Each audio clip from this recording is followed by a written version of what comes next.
nuwe lied. Jou Christelike lewenswyse radiostasie. Klets met Corneille Gesels saam oor alles. en nog wat. Goeiedag, liewe vriende. Baie welkom by Klets met Corneille. Ek is Corneille en ek en jy gaan kyk na kragtige alternatiewe in regering, ekonomie, opleiding en gesondheid. Ons is by Kragdag 2026 en ek het by my vir Rika Joubert van Playcode Academy. In die eerste plek net baie welkom en hoe gaan dit met jou vandag? Baie dankie. Dit gaan goed. Ek is opgewonde om hier te wees, my eerste keer. Ja, toe ek jou sien, toe dog ek onthou nie dat jy dit die vorige jare hier was nie, so altyd interessant om iets nuuts te sien in die veld van opleiding. Rika, ek weet absoluut niks van wat julle doen nie, so vertel ons asseblief, wat doen julle? Ons fokus op skermlose kodering vir die grondslagfase. Met ander woorde, die kindertjies vanaf graad R tot by graad 3 leer hoe om te kodeer. Hulle leer hoe om te dink, om te kan kodeer. Skermloos, en hulle doen dit deur aktiewe spel. Dit is interessant en fantasties. Ja, is Want goeie ek weet nuus. nie presies waar die lyne tussen al die goed lê nie. Hadi se pa was diep in die onderwys in pedagoge wêreld in. En hy het altyd hierdie ding gehad van toe die kindermusiek te ingewikkeld raak. Toe sê hy 'n kind van so jonk moenie te veel ingewikkelde goed hê nie. Dit moenie te veel driedimensionele goede wees van die begin af nie. Jy moet die eenvoudige goede doen vir die beginfases van 'n kind se leerproses. En hierdie klink vir my soos iets van daai. Ja, Jy gaan absoluut. hier uitkom, maar kom ons begin hierson, kry jy reg goed in plek. Ja. Hoor jy nou, ek is nou net nuuskierig. Wat se goede doen julle met die kinders? Hoe leer 'n kind kodeer met speletjies of wat dit ook al is? Neem ek aan. Leer, ons begin eers die fisiese spel. Elke les is 45 minute, so die eerste 30 minute speel hulle.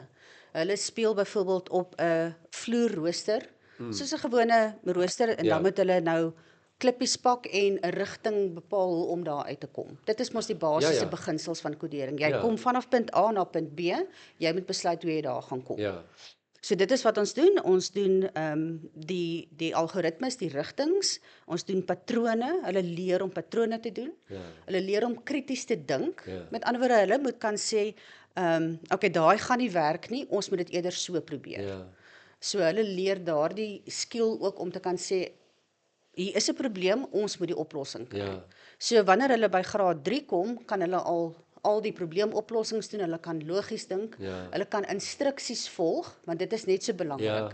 Die kinders moet kan leer om instruksies te volg, want dan kan hulle, sê nou maar hulle kom byvoorbeeld by kodering en hulle het 'n robot wat hulle moet ontwerp, dan kan hulle sê, okay, dit is die punt waarby ons moet kom, hoe gaan ons daar kom? En dit is die prosesse wat ons vir hulle leer, maar ons leer dit vir hulle deur spel, ja, en dan moet hulle alles kan vokaliseer. Hulle moet kan sê, hoekom werk dit vir hulle? Hoekom het hulle so gedink? Hoekom sal daarin nie werk nie? Hulle moet kan sê wat hulle sien ja. is die probleem en wat is die oplossing.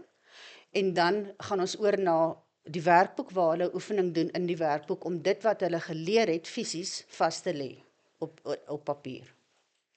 leer, speel. Leer, speel, want dis hoe die kinders leer. Fantasties. Ons het Ja. 'n bediende gehad van alle dinge wat vir ons gesê het, 'n kind se werk is om te speel. Absoluut. En ek kan nie genoeg met daai ding saamstem nie. Dis maar een van die ewels van die wêreld dat kinders so jonk in 'n formele klas moet sit en nie kan bly sit stil. Ek verstaan nie hoe leer jy so nie. Nee, en hulle moet kan skermloos leer. Ja. Ek hou baie van wat jy sê. Ek neem aan julle is gelokaliseerd as julle sulke tipe van praktiese dinge doen. So waar is julle gebaseer? Ek is al die pad ingevoer vanaf die Kaap. Hallo. Ek kom kuier hier vir Kragdag vanaf die Kaap. En julle die goeie weer op die stadion. Ons Hierso het weer, definitief baie heerlike beslis. Ja. So ons is hoofsaaklik daarso. Ons bedien ook skole tans in die Kaap en ook in die Noord-Kaap.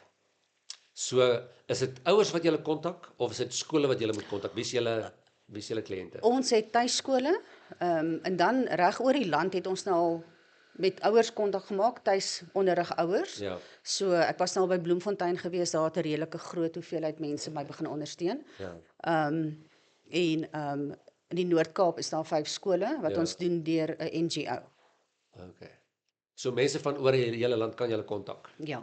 Wat ons ook doen is boonbehalwe die boeke, leer ons as ons byvoorbeeld werk met skole of tuiskole, leer ons deur werkswinkels hoe vir die onderwyser hoe om die klas aan te bied. Ek verstaan. Want kyk, die klein ouetjies, die onderwysers vir graad R en hulle het nog nie enige kontak gehad met kodering nie.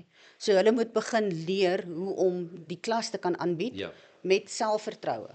Andersins voel dit ook vir hulle weet nie wat hulle doen nie en dan hoe gaan hulle dit met selfvertroue en entoesiasme kan aanbied. So ons leer dit vir hulle ook deur werkswinkels. So ons bied nie net die inhoud aan nie, ons bied ook die werkswinkels vir die onderwyser of die persoon wat dit aanbied. Ja, baie sinvol.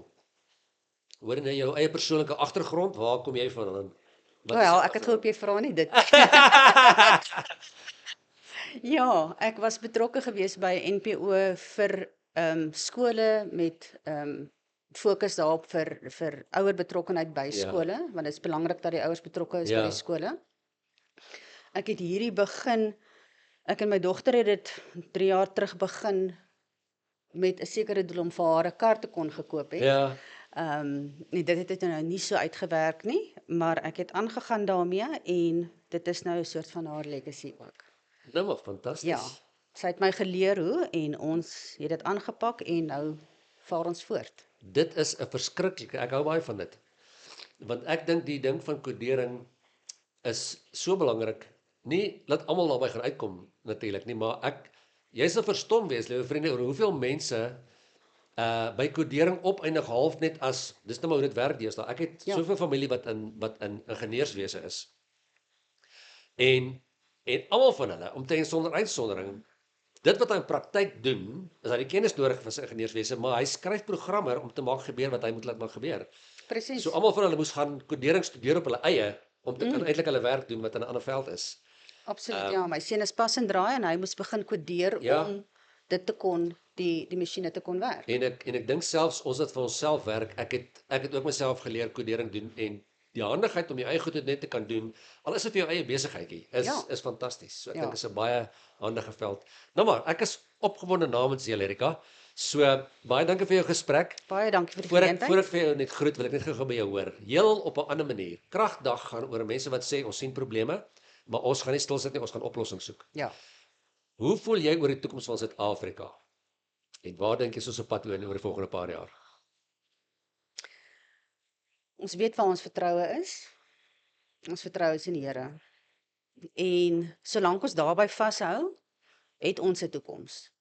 Maak nie saak wat om ons gebeur nie. Ons is nog steeds daarso. Wêrelds gesproke, moeilike tye, maar solank elkeen bereid is om sy gedeeltetjie beter te maak, sal dit beter word. Om 'n positiewe invloed te hê op jou gedeeltetjie wat jy oor invloed het, om dit te kan verbeter, dan gaan dit 'n beter wêreld wees.